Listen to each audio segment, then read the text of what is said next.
It's hard for me to wrap my head around this, but are you all really planning on coming to this event? I'm honestly surprised you're even considering it. Nancy, why would you say something like that? This ceremony is supposed to be dignified, and having a family like yours here, which isn't exactly wealthy, kind of takes away from that sophistication. So, could you kindly leave as soon as you can? On the day of my brother's wedding, our family's happiness started to fade when my brother's bride-to-be, dressed in her flawless white gown, spoke words that felt cold and heavy, overshadowing her beautiful appearance and casting a shadow over our spirit. She looked down on our family, aware of the others watching, leaving us completely taken aback. It seemed she believed our simple presence lowered the prestige of her world. Her baseless insults were directed only at us, showing a clear disdain for our family. Yet in response to this unjust treatment, only our dad burst into laughter, as if to lighten the mood. "Hey, what an interesting situation," Dad said, his laughter surprising everyone around and bringing a moment of silence to the crowd. "I'm Karen, 22 years old, living a pretty normal life. I graduated from an average university and now work as an admin at a reputable company.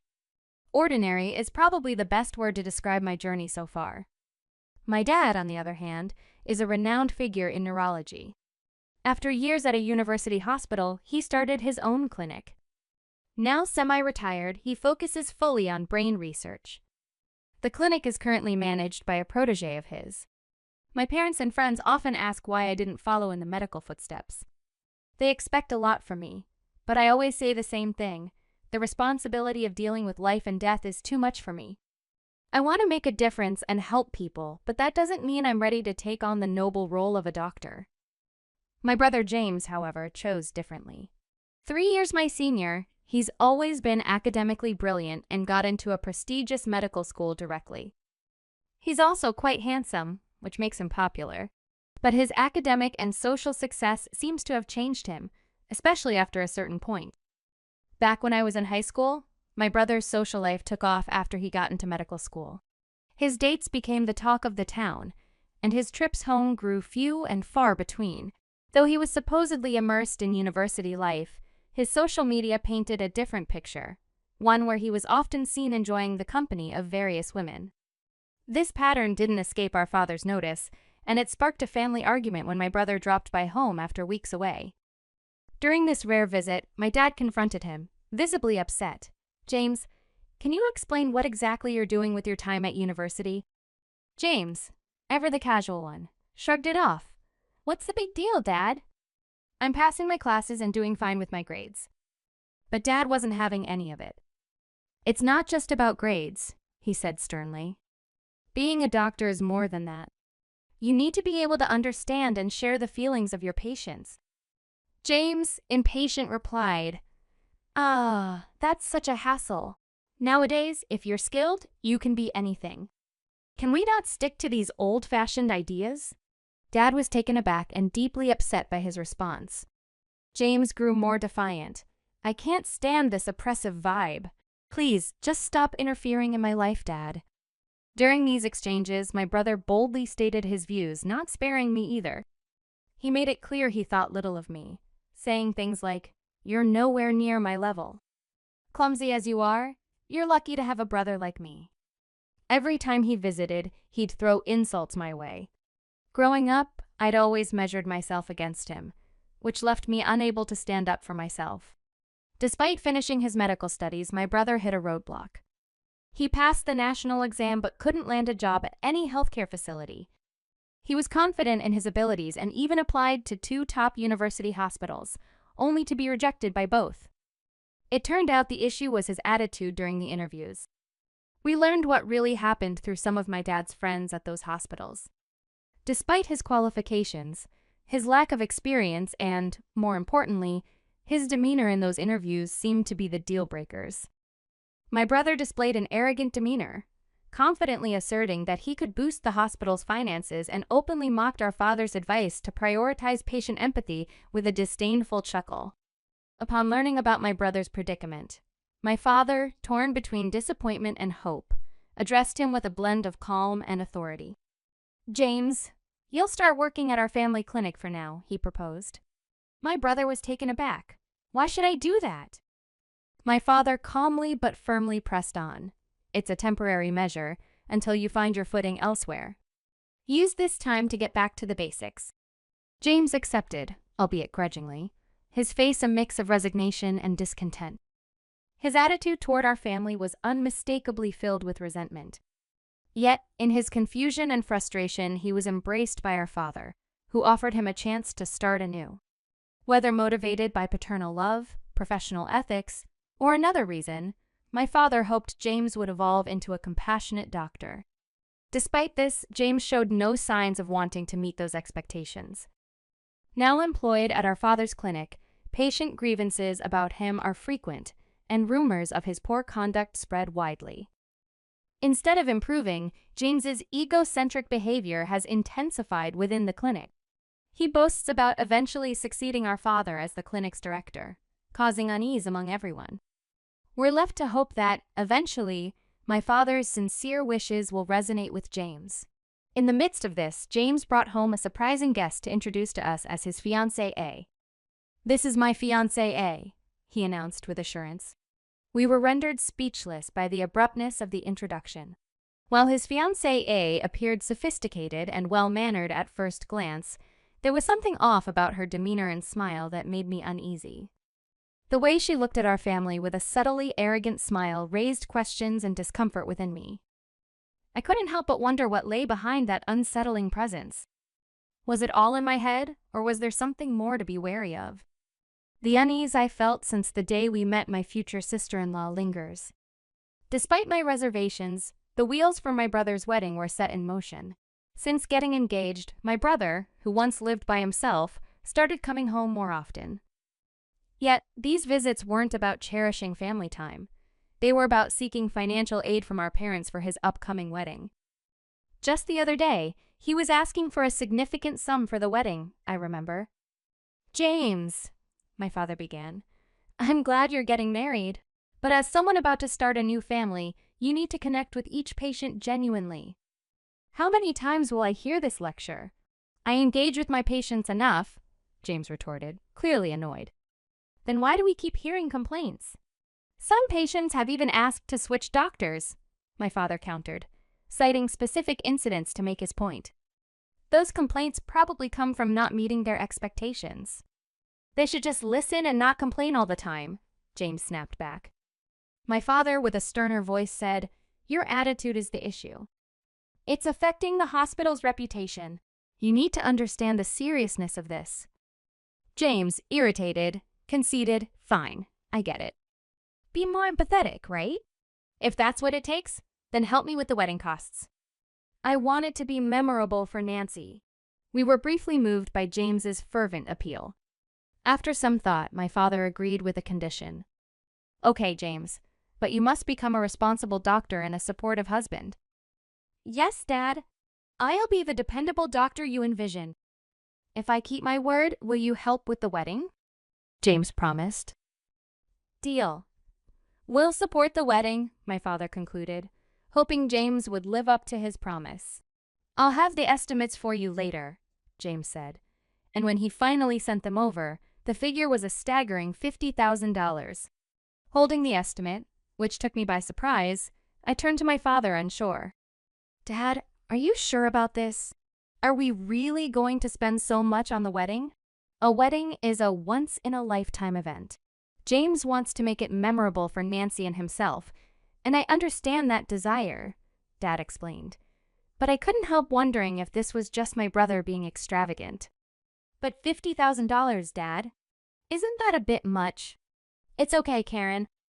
I believe James has begun to see things differently. Maybe even taken some time to reflect," Dad reassured me, though I remained skeptical about my brother's capacity for such reflection. "Even so, Dad, when it's my turn, you'll do the same for me, right?" I asked, half jokingly. "Of course, Karen. When your time comes, I'll be there for you too," he promised, which didn't exactly address my concerns, but at least confirmed his support was unconditional. Resolved that the financial decisions were ultimately Dad's to make, I tried to put aside my doubts about James's intentions. However, my worry didn't just disappear. On a day off, as I was enjoying some shopping in the city center, I unexpectedly bumped into James and Nancy. They greeted me with smiles that seemed to carry a hidden agenda. "Look who it is, Karen. Long time no see. You're coming to the wedding next month, right?" James asked, as if there was any chance I'd miss it. "Of course, I'll be there." "I wouldn't miss it for the world," I replied, though the enthusiasm wasn't mutual. "Just make sure you bring a nice gift, okay?" James added, setting an awkward tone. Nancy then chimed in. "Karen, have you thought about how much you're going to give for the wedding gift?" I hesitated. "Well, I've looked up what's usual. If it's less than $3,500, you might want to think again," she suggested, catching me completely off guard. "Is that normal?" I asked, puzzled by such an expectation. "It's only common sense, right? Especially for family," Nancy insisted, leaving me flabbergasted. This was the first I'd heard of such common sense, and it left me wondering where these expectations were coming from. Understanding the usual range for a wedding gift from siblings to be around $800 to $12, I had initially decided to generously contribute $2,000 to steer clear of any potential friction. Yet being confronted with such a staggering and unexpected demand from Nancy left me dumbfounded. The audacity to suggest a gift of at least $3,500 was something I couldn't fathom. What assumptions were they operating under to demand such a significant amount, especially from someone not directly involved in the wedding? This incident only intensified the uneasy feelings I had harbored since our first encounter, painting my future sister-in-law as someone who might prove challenging to get along with. After processing the shock, I discussed this development with my parents back home. To my surprise, they maintained a composed stance and concurred that $2,000 was a fitting sum for a wedding gift. Despite my reluctance to bend to Nancy's unrealistic expectations, I agreed to proceed with the original amount I had in mind, believing it to be a judicious choice under the circumstances. With mixed feelings of duty and anticipation, coupled with ongoing reservations about my brother's choices, I attended his wedding. Dressed in an elegant green ensemble, I allowed the celebratory ambiance, with its vibrant decorations and sumptuous banquet, to momentarily distract me from my concerns. The ceremony was beautiful, transporting us through time with its splendor. However, the time for photos brought an unwelcome jolt back to reality. As Nancy and my brother approached our table, her smile carried an unmistakable tinge of contempt. "Oh, just showing up like usual, huh? Having a poor family here really drags down the whole events class. Maybe you could leave a bit early?" she suggested with a sneer. Her words were like a slap in the face, igniting a fury in me I hadn't known before. The notion of being labeled as a poor family was absurd and utterly reprehensible. Not just IE, but our parents too were taken aback, rendered speechless by such blatant disrespect. My brother's reaction, a hearty laugh, only added insult to injury, leaving me staring at him, bewildered and demanding an explanation for such inexcusable behavior. My voice shook as I confronted my brother. "Wait, how can you just stand there? Why would Nancy say something so terrible?" I demanded an explanation, puzzled and hurt. James's response was filled with a smug arrogance. "Because it's true. You're looking at the winner here. I'm on my way to becoming the head of the clinic, a real success in life," he boasted, his laughter ringing with contempt. It was as if he was announcing his victory to us, the so-called losers, completely oblivious to the fact that his position was largely thanks to our father's support. Our family was stunned into silence, but Nancy wasn't finished. "When will you stop groveling to James? Relying on your child's success? How pathetic," Nancy sneered, turning her mockery towards me. "You work at some low-tier company, don't you? And a wedding gift of just $2,000? How laughable!" I tried to defend myself, but her words cut deep. It's just that I began, but she continued her relentless critique, insinuating that we were all trying to ride on my brother's coattails because he was destined to be the next clinic director. "Next clinic director?" I echoed in disbelief. "Yes, exactly. James is the chosen one, Nancy said, as if this was the most obvious thing in the world. Standing beside her, James wore a look of satisfaction, as if everything Nancy said was an indisputable truth. According to Nancy, our family was financially struggling, a narrative my brother seemed to have shared, painting himself as the clinic's future leader, a claim that was news to everyone, including the current director. The mood among the guests shifted uncomfortably at these revelations. James and Nancy, however, seemed unaffected, their smiles growing even more disdainful. But the moment that changed everything was when my father suddenly burst into laughter. His deep, hearty laughter filled the room, altering the atmosphere entirely. "What a splendid joke this is," he declared, still chuckling. Feeling uneasy, I turned to him for some kind of reassurance. "It's fine, just let it go." "Let's head home," he said, still laughing. His laughter somehow made it easier to breathe, reminding us that the value of our family couldn't be diminished by such baseless arrogance. I stood there, shocked, as my father announced we were leaving the wedding early. "We're not welcome here, just seen as a poor family to mock," he said with a resignation that took me by surprise. I wanted to protest, to argue that we shouldn't let their words drive us away, but my father was already moving towards the exit. Meanwhile, my brother and his wife seemed almost eager to see us leave. Then, turning to James with a serene composure, my father said, "I'm not sure why you feel the need to pretend, but you should keep your ego in check." James, taken aback, responded, "What do you mean, Dad?" "I'm not pretending anything." "Is that so?" My father continued then, "As the next director, you should be able to demonstrate your abilities elsewhere, not just rely on this hospital." He then discreetly spoke to the current director, who nodded in agreement with whatever was being discussed. "Now leave this place. Find a job at another hospital," my father advised James, who was visibly stunned by this directive. "If you're truly meant to be a director, you'll succeed anywhere with your skills. Or is it that you're not as confident as you claim?"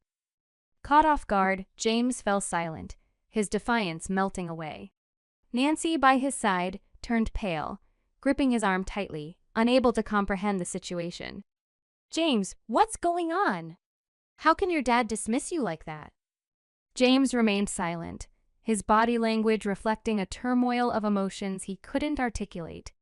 Nancy's voice became more insistent, seeking clarity on the promises James had made about their future. Amidst her probing, James seemed lost, disconnected from the conversation around him. Observing this, my father offered a smile filled with patience and understanding. "Nancy, there's more to the story than you know. The hospital James works at is the same one I used to run," he explained, revealing a truth that surprised her. "But Dad, aren't you working independently now?" Nancy questioned, echoing one of the many fabrications James had spun. The reality was far from the tales James had told. My father's gentle clarification began to unravel the web of deceit, painting a picture of the situation that was rooted in truth, not in the inflated stories James had shared. The reality of our family situation is much different from what Nancy had been led to believe. I am indeed a doctor. My wife dedicates herself to our home, and Karen has a stable job in a leading management position within a prominent company. This revelation shocked Nancy, dismantling the illusion that we were a financially struggling family. In truth, James has faced numerous setbacks in his medical career, and I've had to support him through his job search challenges. There was never a plan to appoint him as the director of the hospital. The unfolding events at the wedding solidified my decision that releasing James from his position at the hospital was the right move, allowing me to do so without any reservations. As I laid bare these truths, the atmosphere shifted dramatically, burdening Nancy with a new reality. When I announced my decision to let James go and refuse to cover the extravagant $50,000 wedding bill, Nancy's disbelief and distress were palpable. With a steady resolve, I signaled for us to leave the venue, my wife and Karen following suit. As we departed, Nancy's protests lingered in the air, a stark contrast to the composed exit we made. The aftermath of that day was telling. The wedding ceremony was ultimately called off. The guests dispersed, and the anticipated funds to cover the wedding expenses were not realized, placing a heavy financial burden on James and Nancy.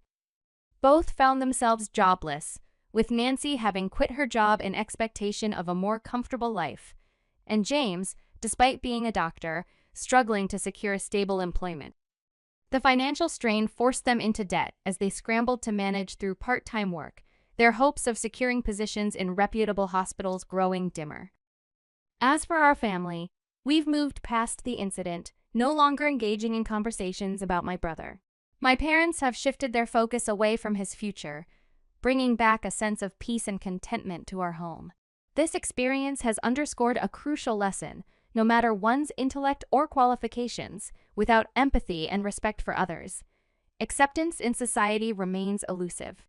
I believe that being able to connect and communicate effectively with others is more crucial than having top-notch grades.